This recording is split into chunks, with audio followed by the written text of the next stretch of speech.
Selamat datang kembali di channel Bernet Trader. Di video kali ini saya akan menganalisa untuk perkembangan pergerakan IHSG yang ditutup menguat tipis ke harga 6.728 dan transaksi sampai saat ini ada di 9,1 triliun. Tutupannya di 6719 ya. Berarti di markdown tutupannya 9 poin. Langsung saja ke teknikalnya. Secara teknikal untuk IHSG di area pucuk dan dia membentuk candle doji memang bagus, masih di pertengahan ya, bukan area pucuk, maksudnya di pertengahan karena pertengahan antara 6.680 sampai 6.800. Jadi nggak masalah karena juga nanti malam ada pengumuman untuk inflasi Amerika dan di hari Kamis subuh nanti meeting FOMC. Jadi memang hari ini, besok dan lusa itu masih ada pergerakan yang menurut saya masih acak, tapi yang trennya masih oke. Harusnya arahnya tetap ke atas. Kenapa? Karena MACD-nya sudah mengarah ke atas, membentuk golden cross, bar chart di atasnya juga meningkat. Jadi nggak masalah. Menurut saya tetap peluang IHSG 6.800 disentuhnya bulan ini. Ya, bisa jadi minggu ini atau minggu depan. Ya, nggak masalah nih, masih oke untuk IHSG. Jadi kalaupun koreksi tipis lah, harusnya sih dijaga 6680-nya karena sinyalnya sudah mulai oke. Walaupun belum pasti ya, tapi sudah sinyal oke. Langsung saja ke saham pertama, ada BJTM yang ditutup di harga 645 sama harga penutupan hari sebelumnya. Kalau di transaksi asing belum dibuka. Langsung saja ke teknikalnya, BJTM lagi konsolidasinya juga ya masih mencoba naik, harusnya nih dijaga. Ada peluang juga BJTM ini nanti ke area resistennya 700 atau minim ya 680.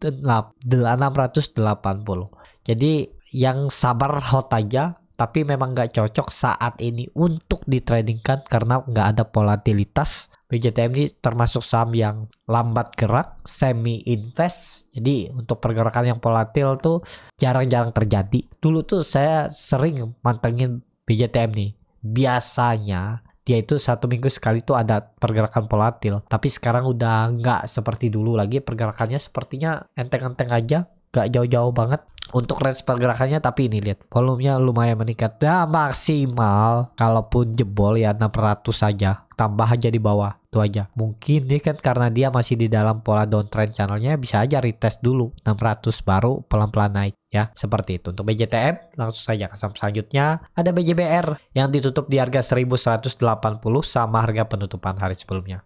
Langsung saja ke teknikalnya, BJBR lagi konsolidasi. Kalau dilihat memang ada pergerakan yang mencoba untuk lanjut menguat, rebound, menguji 1200. Lihat 3 hari ke depan tembus 1200 itu cukup bagus BJBR. Karena kenapa? MACD-nya sudah mulai pelan-pelan ke atas, volume mulai meningkat, bar chart di atasnya juga terbentuk. Tinggal nunggu konfirmasi tembus 1200. Sinyal bagus, potensi upset. Gak usah tinggi-tinggi dulu, tapi ya sangat mungkin ke 1280 sampai 1295 untuk PJBR. Jadi seperti itu untuk PJBR. Langsung saja ke saham selanjutnya, ada BRIS yang ditutup terkoreksi 0,3% ke harga 1660. Langsung saja ke teknikalnya, BRIS ini menurut saya sih selama nggak turun dari 1600 nih masih oke. Itu aja ya, nawar aja di bawah ya. Itu ada gap, tapi mestinya pola saham sekarang itu kan nggak nutup gap. Kalau dia nutup gap biasanya tuh langsung melorot, nggak mampu lagi. Kayak gitu juga kalau dia naik menutup gap atas, dia langsung biasa gas atas langsung. Hati-hati, mestinya sih nggak turun dari 1620 untuk BRIS ya.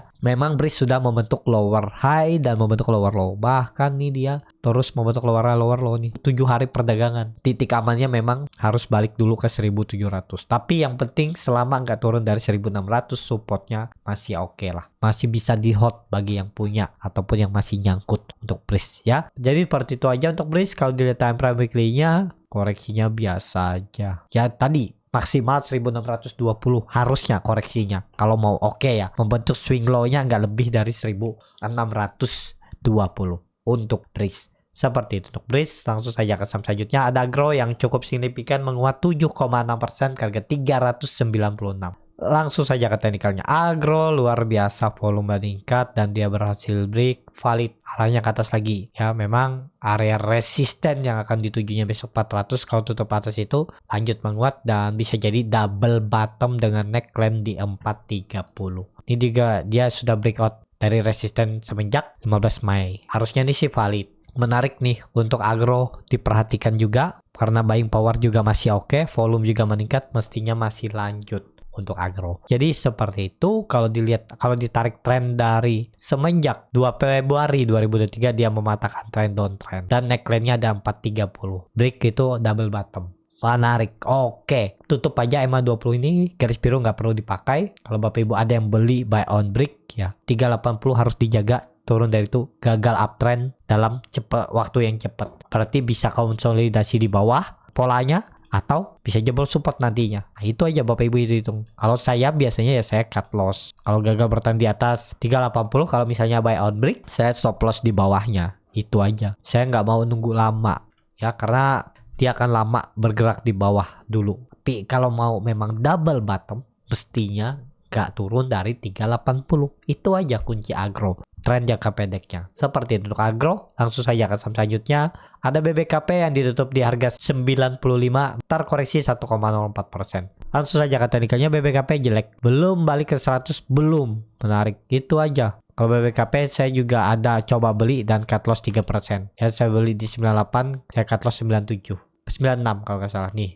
Di tanggal 7 Juni saya lihat kan doji 2 nih, saya belinya pas candle hammer ini. Nah itu kadang kita bisa meleset, bisa saya beli di candle hammer terus dia turun cut loss 3 hari aja saya tahan terus cut loss. Kalau dia balik lagi ya baru saya perhatikan, mungkin saya beli lagi. Kenapa seperti itu? Kan kalau di hold gak rugi, akhirnya balik juga dan bahkan floating profit. Iya, karena sudah melihat pergerakan ini. Kalau belum melihat kan nggak tahu tuh benar naik nggak, mantul nggak. Ya sudah sesuai plan harus stop loss dulu ya saya stop loss dulu. Beda cerita nanti kalau dia naik lagi ke 100 saya beli lagi ya beda cerita. Yang penting saya menyelamatkan uang saya dulu.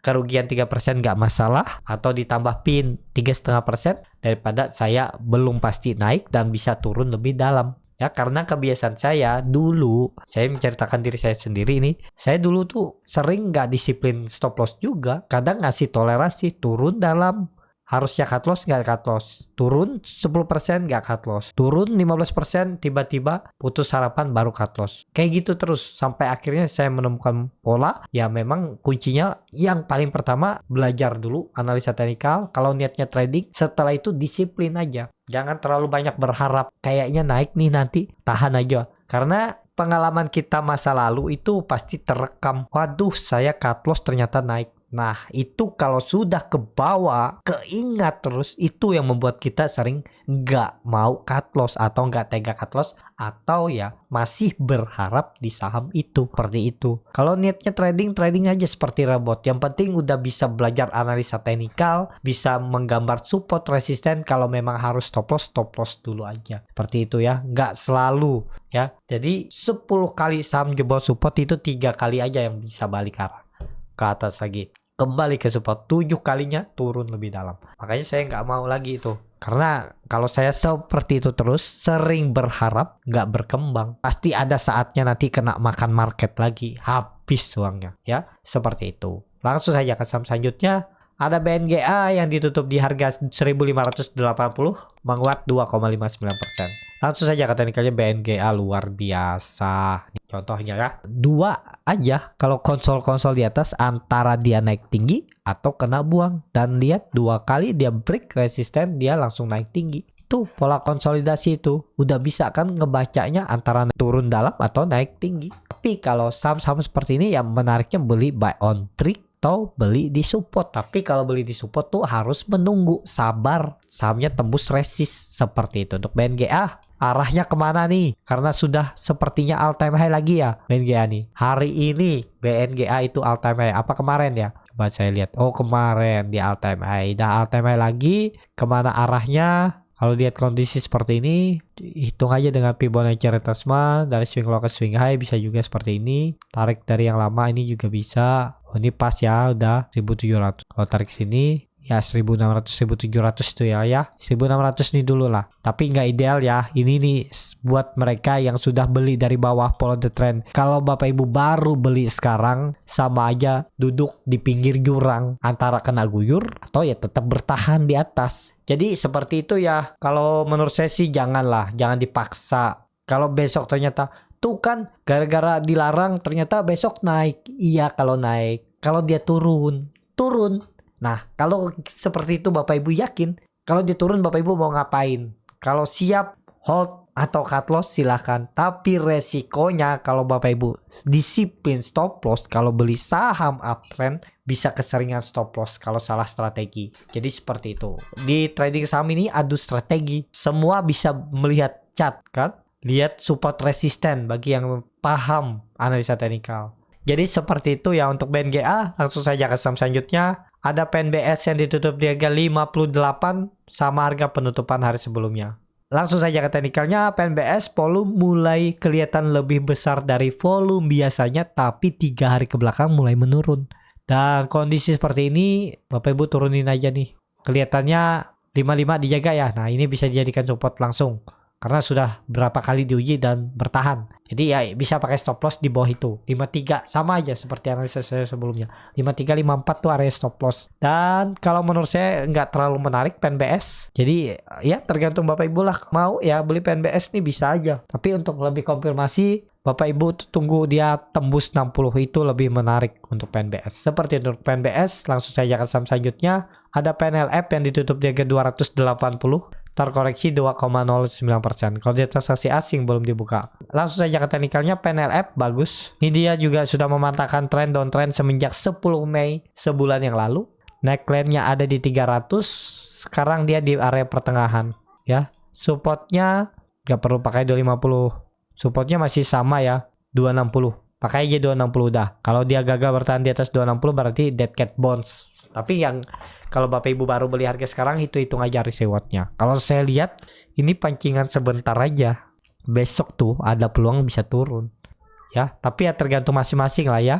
Bagaimana strateginya untuk melihat PNLF. Kalau dilihat dari time frame weekly-nya, volumenya bagus. Cuman masih ada ekor. Tapi kan masih ada 3 hari perdagangan. Kalau sampai bisa tutup di atas 300, oke, PNLF. Minggu ini, minggu depan lanjut. Tapi kalau nggak bisa tutup di atas 300, rawan. Apalagi besok koreksi. Sangat berpeluang bisa ke bawah lagi ke 260 uji support. Seperti itu untuk PNLF. Langsung saja ke saham selanjutnya. Ada PNBN yang ditutup di harga 1145. Terkoreksi 1,29%. Langsung saja ke teknikalnya. PNBN konsolidasi belum mampu 1200 ditembus. Kemarin coba tembus gagal ya. Kita lihat besok. Kalau besok atau maksimal Jumat tembus bagus ya, tapi kalau nggak tembus bisa double top. Jadi dengan kondisi seperti ini memang nggak ideal kalau mau beli. Kalau mau beli ya tunggu dia tutup di atas 1200, mending nekat buy on break atau beli sekalian di bawah 1080 1100. Nah, pilih-pilih aja Bapak Ibu kira-kira kemana dia besok baru entry ya. Seperti itu untuk PNBN. Langsung saja ke saham selanjutnya. Ada Penin yang ditutup di harga 1070, terkoreksi 1,83%. Langsung saja ke teknikalnya, Penin juga gagal menembus 1100-nya dan terus turun. Agak nanggung juga harga sekarang, tapi teknikalnya mulai oke. Dia sudah membentuk swing low atau higher low di area 1020. 1030. Ini bisa jadi pola ke double bottom atau cup and handle dengan neckline 1100 tembus besok, lusa atau Jumat. Siap-siap up trend. Dia mematahkan tren downtrend dan lanjut ke atas. Targetnya minimal 1200. Ya lumayan bisa naik sekitar 9% lagi. Kalau dia tembus 1100-nya 3 hari ke depan. Seperti itu Penin. Langsung saja ke saham terakhir. Ada Cepin yang ditutup menguat 6,01% ke harga 458. Langsung saja ke teknikalnya. Cepin luar biasa, sentimen mau bagi dividen ditarik naik dan volume meningkat signifikan. Jadi kondisi seperti ini mestinya sih bisa all time high ya. Cepin dia ada continuous pattern pola ascending triangle dan ditembusnya dengan volume yang cukup signifikan kemarin dan dilanjutkan hari ini. Jadi oke, nggak harusnya Cepin masih oke. Target selanjutnya all time high-nya di 460. Sangat mungkin ke situ dan masih potensi naik kalau indikasi seperti ini biasanya ya, pola-pola seperti ini ya. Nah, ini kan pola kapasitasnya ada nih 480. Isi tuh 480 minimal dan mungkin akan perubahan praksi harga ke 500 untuk Cepin. Menarik Cepin. Jadi seperti itu untuk Cepin. Cukup sampai di sini video kali ini. Terima kasih untuk Bapak Ibu dan teman-teman yang sudah menonton video ini sampai selesai. Apabila channel Borneo Trader ini bermanfaat dan bisa menjadi bahan pertimbangan Bapak Ibu dalam membeli, menyimpan dan menjual sahamnya, bisa klik tombol subscribe dan nyalakan lonceng notifikasi. Ada kritik, saran ataupun pertanyaan bisa langsung tinggalkan di kolom komentar. Dan bagi Bapak Ibu dan teman-teman yang baru belajar trading, masih bingung memilih saham, bingung membuat trading plan, bisa join trading bersama Borneo Trader. Nanti dipilihkan saham-sahamnya dan dibuatkan trading plannya beserta chartnya dan juga free konsultasi portofolio. Kalau tertarik DM Instagram Borneo Trader. Sampai ketemu, tetap semangat dan semoga bisa terus cuan.